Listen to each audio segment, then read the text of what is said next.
السلام علیکم ورحمۃ اللہ وبرکاتہ.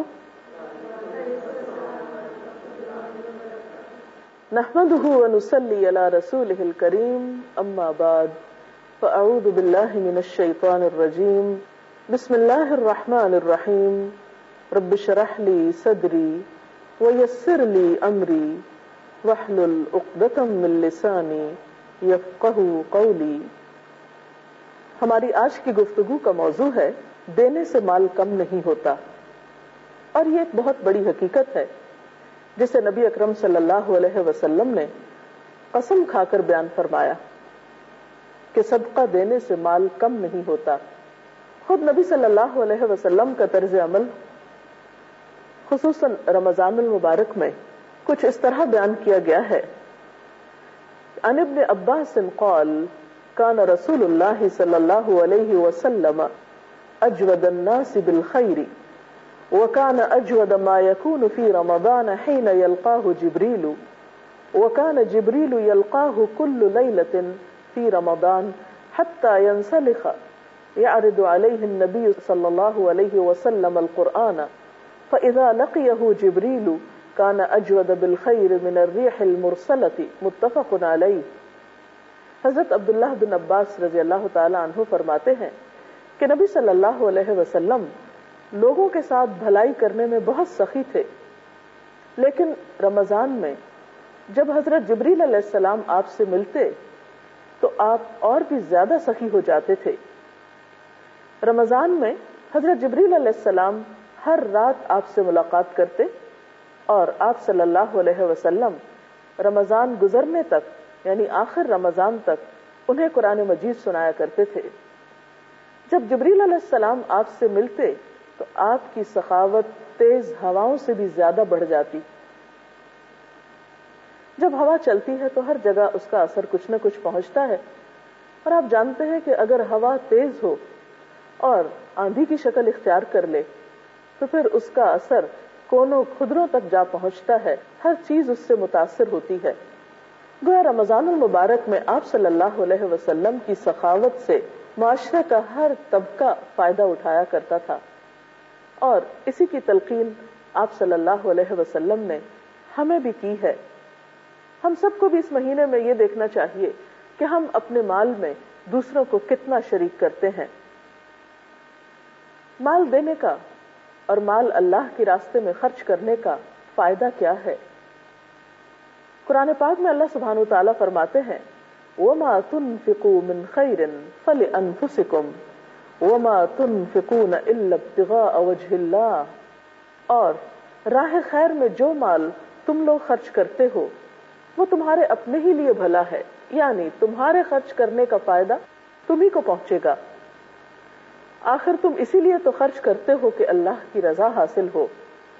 ایک اور جگہ پر فرمایا الذين ينفقون اموالهم في سبيل الله ثم لا يتبعون ما انفقوا منا ولا اذى لهم اجرهم عند ربهم ولا خوف عليهم ولا هم يحزنون. جو لوگ اپنے مال اللہ کی راہ میں خرچ کرتے ہیں اور خرچ کر کے پھر احسان نہیں جتاتے نہ دکھ دیتے ہیں، ان کا اجر ان کے رب کے پاس ہے، ان کے لیے کسی رنج اور خوف کا موقع نہیں. گویا اللہ کے راستے میں مال خرچ کرنا انسان کو رنج اور خوف سے نجات دلاتا ہے. قرآن پاک کی ایک اور جگہ پر صدقے خیرات کا فائدہ کچھ اس طرح بتایا گیا کہ وَيُكَفِّرُ عَنْكُم مِّن سَيِّئَاتِكُمْ، اور تمہاری بہت سی برائیاں اس طرز عمل سے محو ہو جاتی ہیں. گویا صدقہ برائیوں کو دور کرنے، گناہوں کے اثرات کو ختم کرنے اور ان کے وبال سے بچانے کا ذریعہ بھی ہے. جیسے ایک جگہ پر آتا ہے کہ خفیہ صدقہ یعنی وہ صدقہ جو چھپا کر دیا جاتا ہے اللہ تعالیٰ کے غضب کو ٹھنڈا کرتا ہے، وہ غضب جو انسان کے گناہوں کی وجہ سے پیدا ہوتا ہے. نبی صلی اللہ علیہ وسلم نے فرمایا، اللہ تعالیٰ فرماتے ہیں یا ابن آدم انفق انفق علیک، اے آدم کے بچے، اے آدم کے بیٹے، تم خرچ کرو، تم پر بھی خرچ کیا جائے گا. اور مال کا خرچ کرنا ان کاموں میں سے ہے جس کا فائدہ انسان کو صرف اس دنیا میں ہی نہیں مرنے کے بعد بھی ہوتا ہے. نبی صلی اللہ علیہ وسلم نے فرمایا جب انسان مر جاتا ہے تو اس کا عمل ختم ہو جاتا ہے، مگر 3 قسم کے عمل ایسے ہیں جن کا ثواب مرنے کے بعد بھی اس کو پہنچتا رہتا ہے، اور ان میں سے نمبر 1 وہ صدقہ جاریہ جس کا ثواب مرنے کے بعد بھی انسان کو پہنچے، یعنی کسی ایسے نیکی کے کام میں انسان مال خرچ کر کے جائے جس سے اس کے مرنے کے بعد لوگوں کو فائدہ پہنچے اور ان کے فائدے کی وجہ سے خود انسان کو بھی ثواب پہنچتا رہے۔ دوسرا یہ کہ ایسا علم چھوڑ جائے جس سے لوگ فائدہ اٹھائیں، اور تیسرے نیک اولاد جو والدین کے لیے دعائیں کرے۔ صدقہ برائی کے 70 دروازوں کو بند کر دیتا ہے۔ ایک اور جگہ پر آتا ہے کہ صدقہ کرنے میں جلدی کرو، کیونکہ بلائیں صدقہ سے آگے نہیں بڑھ سکتی بلکہ صدقے سے رک جاتی ہیں، یعنی انسان پر جو آفات اور مصیبتیں آنے والی ہوتی ہیں ان سے پہلے اگر صدقہ کر لیا جائے تو ان کا آنا بھی رک جاتا ہے۔ اسی طرح صدقے کا فائدہ صرف دنیا میں ہی نہیں آخرت میں بھی ہوگا۔ حضرت عقبہ بن عامر کہتے ہیں کہ حضور صلی اللہ علیہ وسلم نے فرمایا قیامت کے دن حساب کتاب ختم ہونے تک صدقہ کرنے والا اپنے صدقے کے سائے میں رہے گا، یعنی حشر کے دن بہت گرمی ہوگی، سورج بہت قریب ہوگا، لیکن صدقہ کرنے والا اپنے صدقے کے سائے میں آرام کرے گا۔ آپ صلی اللہ علیہ وسلم نے یہ بھی فرمایا صدقہ کیا کرو کیونکہ صدقہ تم کو دوزخ سے بچا لے گا۔ ایک اور روایت میں آتا ہے جو کسی مسلمان کو کپڑا پہنائے تو اللہ تعالیٰ اس کو جنت کا سبز ریشم پہنائے گا، اور جو مسلمان کسی بھوکے مسلمان کو کھانا کھلائے گا اللہ تعالیٰ اسے جنت کے میوے کھلائے گا، جو مسلمان کسی پیاسے مسلمان کو پانی پلائے اللہ تعالیٰ اسے جنت کی عمدہ شراب پلائے گا۔ جب مال خرچ کرنے کا وقت آتا ہے تو انسان سوچتا ہے کہ وہ کیا خرچ کرے اور کیا نہ کرے، یعنی جب اسے شوق دلایا جاتا ہے کہ تم اپنا مال دوسروں پر خرچ کرو تو پھر انسان سوچتا ہے کہ اب مجھے کیا خرچ کرنا ہے اور کہاں خرچ کرنا ہے۔ اس سلسلے میں قرآن پاک کی جو رہنمائی ہے وہ کچھ یوں ہے۔ اللہ سبحانہ وتعالیٰ فرماتے ہیں یا ایھا الذین آمنوا انفقوا من طیبات ما کسبتم ومما اخرجنا لکم من الارض، اے لوگوں جو ایمان لائے ہو، جو مال تم نے کمائے ہیں اور جو کچھ ہم نے زمین میں سے تمہارے لیے نکالا ہے اس میں سے بہتر حصہ راہ خدا میں خرچ کرو، یعنی جب دوسروں کو اللہ کے نام پر دو تو اپنے مال کا وہ حصہ دو جو بہتر ہو، اور خاص طور پر یہ بتایا کہ ردی اور بیکار چیزیں اللہ کے راستے میں مت دو۔ وَلَا تَيَمَّمُوا الْخَبِيثَ مِنْهُ تُنْفِقُونَ وَلَسْتُمْ بِآخِذِيهِ إِلَّا أَن تُغْمِضُوا فِيهِ وَاعْلَمُوا أَنَّ اللَّهَ غَنِيٌّ حَمِيدٌ، ایسا نہ ہو کہ اللہ کی راہ میں دینے کے لیے بری چیزیں چھانٹنے لگو، حالانکہ وہی چیز اگر کوئی تمہیں دے تو تم ہرگز اسے لینا گوارا نہ کرو گے، الا یہ کہ اس کو قبول کرنے میں تم اغماض برت جاؤ۔ تمہیں جان لینا چاہیے کہ اللہ بے نیاز ہے اور بہترین صفات سے متصف ہے۔ تو اس سے یہ بات کھل کر سامنے آتی ہے کہ جب بھی انسان اللہ کے راستے میں دے تو گھٹیا چیز دینے سے پرہیز کرے اور عمدہ چیز دے، کیونکہ دراصل وہ کسی انسان کو نہیں دے رہا ہوتا، اللہ تعالیٰ کو دے رہا ہوتا ہے جس سے وہ اجر و ثواب کی توقع رکھتا ہے۔ پھر اسی طرح یہ ہے کہ اپنے مال میں سے جو کچھ زائد ہو اس میں سے دے، تاکہ ایسا نہ ہو کہ انسان اگر اپنی ضرورت کی چیز کسی اور کو دے دے تو بعد میں دے کر پچھتائے، کیونکہ دے کر پچھتانے سے بھی اس کا اجر و ثواب ضائع ہو جاتا ہے۔ اسی طرح یہ ہے کہ عام طور پر جب ہم کچھ خرچ کرنے لگتے ہیں تو شیطان ہمارے دل میں وسوسے ڈالتا ہے اور ہم خرچ کرنے سے رک جاتے ہیں۔ اللہ تعالیٰ فرماتے ہیں الشیطان یعدکم الفقر ویأمرکم بالفحشاء واللہ یعدکم مغفرۃ منہ وفضلا واللہ واسع علیم، شیطان تمہیں مفلسی سے ڈراتا ہے اور شرمناک طرز عمل اختیار کرنے کی ترغیب دیتا ہے، مگر اللہ تعالیٰ تمہیں اپنی بخشش اور فضل کی امید دلاتا ہے، اللہ بڑا فراخ دست اور دانا ہے۔ تو اس سے یہ پتہ چلتا ہے کہ دیتے ہوئے اگر دل میں یہ وسوسہ آئے کہ تم خود فقیر ہو جاؤ گے، تم خود محتاج ہو جاؤ گے، تو اس کی پرواہ نہیں کرنی چاہیے، کیونکہ شیطان کبھی نہیں چاہتا کہ ہم کوئی خیر کا کام کریں۔ پھر اسی طرح یہ ہے کہ صدقہ خیرات کے لیے کوئی وقت مقرر نہیں، دن میں دیں، رات کو دیں، چھپا کر دیں، اعلانیہ دیں، جس طرح بھی دیں، شرط یہ ہے کہ اللہ کی رضا کے لیے دیں، کسی پر احسان جتاتے ہوئے نہیں، تو انشاءاللہ اس کا بہترین اجر پائیں گے۔ کیونکہ اللہ تعالیٰ کسی کا بھی اجر ضائع نہیں کرتے۔ تو گویا ہمارے مال کے سب سے پہلے مستحق ہمارے قریب ترین رشتہ دار، والدین اور دیگر رشتہ دار، اور پھر یتیم اور مسکین ہیں۔ علاوہ ازیں انسان جب اور بھی نیکی کے کاموں میں خرچ کرتا ہے تو اس کا اجر پاتا ہے۔ اللہ تعالیٰ فرماتے ہیں وَمَا تُنْفِقُوا مِنْ خَيْرٍ يُوَفَّ إِلَيْكُمْ وَأَنْتُمْ لَا تُظْلَمُونَ، جو کچھ مال تم راہ خیر میں خرچ کرو گے وہ تمہیں پورا پورا لوٹا دیا جائے گا اور تم ظلم نہ کیے جاؤ گے۔ وَمَا أَنفَقْتُم مِّن شَيْءٍ فَهُوَ يُخْلِفُهُ، اور جو مال بھی تم خرچ کرتے ہو وہ اس کے پیچھے اور لے آتا ہے، گویا دینے سے کمی نہیں ہوتی۔ وَهُوَ خَيْرُ الرَّازِقِينَ، اور وہ سب سے بہترین رازق ہے۔ لیکن اس کے ساتھ یہ بھی یاد رکھنا چاہیے کہ بعض اوقات مال دے کر ضائع بھی ہو جاتا ہے، صدقہ خیرات دیا ہوا برباد بھی ہو سکتا ہے۔ وہ کیسے؟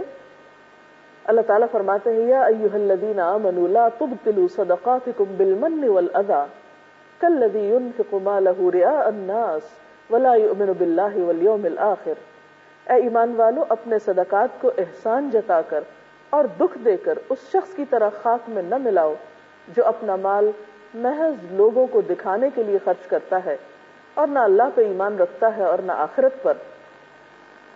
تو اس سے پتہ چلتا ہے کہ وہ مال جو دکھاوے کے لیے خرچ کیا جائے اور وہ مال جو احسان جتا کر خرچ کیا جائے وہ خرچ کرنے کے باوجود بھی ضائع ہو جاتا ہے، بلکہ انسان الٹا سزا کا مستحق ہوتا ہے۔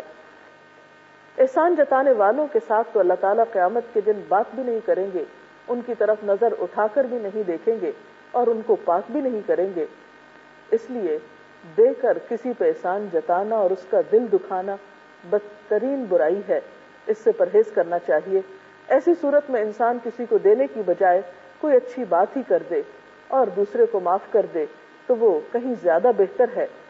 جیسے کہ اللہ تعالیٰ فرماتے ہیں قول معروف ومغفرۃ خیر من صدقۃ یتبعها اذی، ایک میٹھا بول اور کسی کی ناگوار بات پر ذرا سی چشم پوشی اس خیرات سے بہتر ہے جس کے پیچھے دکھاوا ہو۔ اور ویسے بھی جس شخص کے پاس مال نہ ہو تو اس کے لیے بہتر ہے کہ یا تو کسی کے ساتھ اچھی بات کرے یا پھر ایسی کوئی نیکی کرے جو صدقے کے ضمن میں آتی ہو۔ مثلا ایک حدیث میں آتا ہے تبسمک فی وجہ اخیک صدقہ، تمہارا اپنے بھائی کو دیکھ کر مسکرانا بھی صدقہ ہے۔ الکلمۃ الطیبۃ صدقہ، اچھی بات کرنا بھی صدقہ ہے۔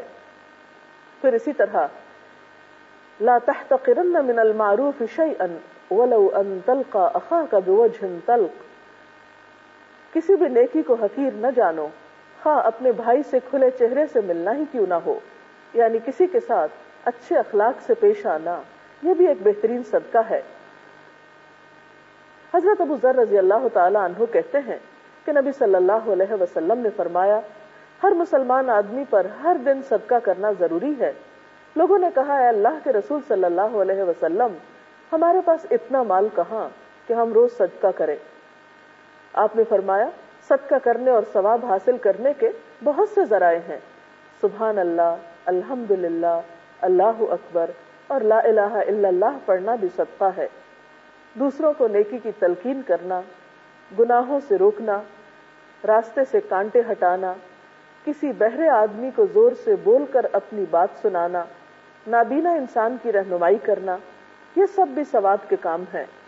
آدمی کو اس کے مقصد کے سلسلے میں رہنمائی کرنا اور مصیبت زدہ فریادی کی مدد کے لیے دوڑنا بھی صدقہ ہے۔ کسی کمزور کے بوجھ کو جو اس سے نہ اٹھتا ہو اسے اپنے ہاتھ یا سر پہ اٹھا لینا بھی صدقہ کہلاتا ہے۔ بس یہ سب کا سب تیری طرف سے تیرے نفس پہ صدقہ ہے۔ تو اس سے پتہ چلتا ہے کہ اگر ہم مال نہ بھی پائیں تو نیکی کے اور بہت سے کام کر کے صدقے کا اجر اور ثواب پا سکتے ہیں۔ اور رمضان کا مہینہ تو وہ بابرکت مہینہ ہے جب ایک نیکی کا ثواب عام دنوں کے فرائض کے برابر ملتا ہے اور ایک فرض کے ادا کرنے کا ثواب 70 فرائض کے برابر ہے۔ اس لیے ہمیں کوشش کرنی چاہیے کہ ہم ان دنوں میں اپنی زکوٰۃ اگر ہم پر فرض عائد ہوتی ہو تو اس کو بھی ادا کر سکیں۔ رمضان کا مہینہ چونکہ ایک بہت بابرکت مہینہ ہے، اس لیے ہمیں کوشش کرنی چاہیے کہ اس مہینے میں صدقے خیرات سے بہترین فائدہ اٹھائیں. اس میں 2 طرح کا کام آپ کر سکتے ہیں. نمبر 1 فرض کا ادا کرنا اور نمبر 2 نفلی صدقات. فرض میں جیسے زکوٰۃ اور عشر وغیرہ آتا ہے، اگر آپ ان لوگوں میں سے ہیں جن پر زکوٰۃ فرض ہے تو کوشش کریں کہ رمضان میں زکوٰۃ نکال دیں حساب کر کے، کیونکہ ایک فرض کی ادائیگی 70 کے برابر ہے، یعنی عام دنوں کے مقابلے میں اس میں اجر و ثواب بڑھ جاتا ہے. اسی طرح صدقہ خیرات کی دوسری قسمیں جو ہیں ان میں غریبوں مسکینوں کے علاوہ خیر کے کسی بھی کام پر خرچ کرنا آتا ہے. مثلا کسی کو علم سکھانے کے لیے، کسی بچے کو تعلیم کے لیے فیس دینا جو ضرورت مند ہو، اگر کسی کے پاس کتابیں نہیں تو کتابیں لے کر دینا. اسی طرح ہسپتالوں میں مریضوں کو وزٹ کرنا، ان کے لواحقین کے لیے افطار کا انتظام کرنا، ان کی ضروریات پوری کرنا، مریضوں کے لیے دوائیوں کا اہتمام کرنا. پھر اسی طرح ضروری نہیں کہ انسان خاص طور پر کہیں کچھ صدقہ لے کر جائے. آپ اپنے آس پاس، اپنے دائیں بائیں بہت سے ایسے لوگ پا سکتے ہیں کہ جو مستحق ہوں. مثال کے طور پر اگر آپ اپنے گھر کے لیے کچھ خرید رہے ہیں تو کچھ تھوڑا سا زائد خرید لیں، اپنے ہمسایوں کو کچھ بھجوائیں جس میں صرف اللہ کی خوشنودی کے لیے آپ ایسا کر رہے ہوں، تو وہ بھی ایک طرح کی نیکی اور صدقہ شمار ہوتا ہے. صدقے سے مراد صرف یہ نہیں ہے کہ آپ ایک مخصوص قسم کا کالا بکرا ہی ذبح کریں یا کسی خاص شکل میں ہی صدقہ دیں. نیکی اور بھلائی کے سب کام ایک طرح سے صدقہ شمار ہوتے ہیں. اسلام میں صدقے کا تصور بہت وسیع ہے. ہاں یہ الگ بات ہے کہ جو مال آپ کسی غریب یا یتیم یا بھوکے کے لیے الگ کرنا چاہتے ہیں تو وہ آپ اس نیت سے الگ کریں اور اس میں پھر کسی دوسرے کو شریک نہ کریں. ورنہ مہمان پہ خرچ کرنا، دوست احباب پہ خرچ کرنا، اپنے گھر والوں پہ حتیٰ کہ خرچ کرنا، کیونکہ آپ صلی اللہ علیہ وسلم نے فرمایا کہ وہ لقمہ جو تم اپنی بیوی کو کھلاتے ہو وہ بھی تمہارے لیے صدقہ ہے. تو صدقہ ایک وسیع تصور رکھتا ہے اسلام میں. پھر اسی طرح ہم دیکھتے ہیں کہ اگر اپنے ہمسایوں کو کچھ بھیجتے ہیں یا افطار کسی کو کراتے ہیں، یا آپ چھوٹے چھوٹے پیکٹ بنا کر اپنے ساتھ رکھ سکتے ہیں. مثلا اگر آپ گاڑی پر سوار ہو کر کہیں جا رہے ہیں تو راستے میں جو بھی کوئی ضرورت مند نظر آتا ہے، یا اگر ضرورت مند نہیں بھی تو رمضان کے مہینے میں اپنے علاوہ، اپنی ذات کے علاوہ دوسروں کی ذات پر کچھ بھی خرچ کرنا بے پناہ اجر و ثواب کا باعث ہے. تو چونکہ آپ صلی اللہ علیہ وسلم اس مہینے میں تیز ہوا سے بھی زیادہ سخی ہو جاتے تھے، تو ہمیں بھی آپ کی سنت کی پیروی کرتے ہوئے صدقے کی ہر قسم میں سے کچھ نہ کچھ اللہ کے راستے میں نکالنا چاہیے. اللہ تعالی ہمیں اس کی توفیق عطا فرمائے. اکثر ایسا ہوتا ہے کہ ہم اپنی زندگی کے روزمرہ معاملات میں صدقہ دینا بھول جاتے ہیں، تو ایسا کون سا طریقہ اختیار کیا جائے کہ ہمیں صدقہ دینے کی عادت ہو جائے؟ ان کا سوال یہ ہے کہ عام طور پر ہم اپنے روزمرہ زندگی کے معمولات میں اتنے مشغول ہوتے ہیں کہ صدقہ دینا بھول جاتے ہیں، تو کیا طریقہ اختیار کیا جائے کہ ہم اسے بھول نہ پائیں. بات یہ ہے کہ کوئی بھی کام جس کے لیے ہم باقاعدہ پلاننگ نہیں کریں وہ ہمیں یاد نہیں رہ سکتی. تو یاد دہانی کرانے کے خود کو کئی طریقے ہو سکتے ہیں. مثلا آپ جب اپنے گھر کے لیے خریداری کریں تو اس کے ساتھ ہی رشتہ داروں کے لیے، ضرورت مندوں کے لیے کچھ خریداری کر سکتے ہیں. پھر اسی طرح یہ کہ آپ اپنے علاقے کے، اپنے نیبرز میں سے، اپنے محلے کے، اپنے ایریے کے تمام ضرورت مند افراد کی ایک لسٹ تیار کر کے رکھیں. اس کو مہینے میں ایک دفعہ یا ہفتے میں ایک دفعہ ضرور دیکھ لیں، اور جہاں جب سہولت ہو آپ مختلف طریقوں سے دوسروں کی مدد کر سکتے ہیں. اس میں اگر کوئی ایسا بچہ ہے جس کے پاس پڑھنے کے لیے کتابیں نہیں، فیس کے پیسے نہیں، تو آپ کسی کی فیس مقرر کر سکتے ہیں. کسی بیوہ کے لیے راشن کا انتظام کر سکتے ہیں. اسی طرح کسی بیمار کی دوائیوں کا انتظام کر سکتے ہیں. اگر آپ ان کے ساتھ باندھ دیں تو وہ خود بھی آپ کو یاد کرا سکتے ہیں. اور اس طرح آپ اپنے بزی اسکیڈول میں سے کچھ نہ کچھ وقت نکال کر ان چیزوں کا بھی اہتمام کر سکتے ہیں، اور یہ آپ کو بہت سی مشکلات سے بچانے کے لیے کارآمد ہوں گی. کیونکہ جب انسان کسی کی مدد کرتا ہے تو اللہ سبحانہ وتعالی ایسے شخص کی مدد کا ذمہ لے لیتے ہیں. اس لیے ہمیں نیکی کے اس موقع کو گنوانا نہیں چاہیے. آپ نے کہا نا کہ صدقہ جو ہے وہ ضرورت سے زائد مال کا کرنا چاہیے، تو ضرورت تو ہر ایک کی مختلف ہو سکتی ہے، تو وہ کون سی ضروریات ہیں جن کو کٹ ڈاؤن کر کے اور پھر صدقہ کیا جا سکتا ہے؟ کیونکہ ضرورت میں تو پھر ایسیسریز بھی آ جاتی ہیں، تو ضرورت کون سی؟ جی، بات یہ ہے کہ قرآن پاک میں اس سوال کا بھی ذکر ہے اور اس کے جواب کا بھی. ارشاد باری تعالیٰ یسألونک ماذا ینفقون، لوگ آپ سے پوچھتے ہیں کہ کیا خرچ کریں، قل العفو، کہہ دیجئے جو زائد ہے۔ زائد ہے سے مراد کیا ہے؟ جو بنیادی ضروریات سے زائد ہے، یعنی بیسک نیسیسٹیز جو ہیں زندگی کی، مثلا کھانا پینا، رہائش، لباس، تعلیم، اور اس میں تعیشات کا ذکر نہیں کیا گیا بلکہ اس میں بنیادی ضرورت مراد ہے۔ تو اس میں ہر انسان اپنا اپنا حساب کر سکتا ہے، اور ویسے بھی اگر انسان اپنے آس پاس کے ضرورت مندوں کو دیکھے تو اپنی ضرورت کو اس کے مطابق کٹ ڈاؤن بھی کر سکتا ہے۔ یہ پھر ہر انسان کی اپنی ثوابدید پر بھی چھوڑ دیا گیا ہے، اس کو کوئی باقاعدہ کیلکولیشن کر کے نہیں بتایا گیا کہ اتنے روپے تم اپنی تنخواہ میں سے اپنے لیے رکھو اور باقی تم دوسروں کو دو۔ یہ ڈپینڈ کرتا ہے کہ کہاں ضرورت کا معیار کیا ہے۔ وآخر دعوانا ان الحمد للہ رب العالمین۔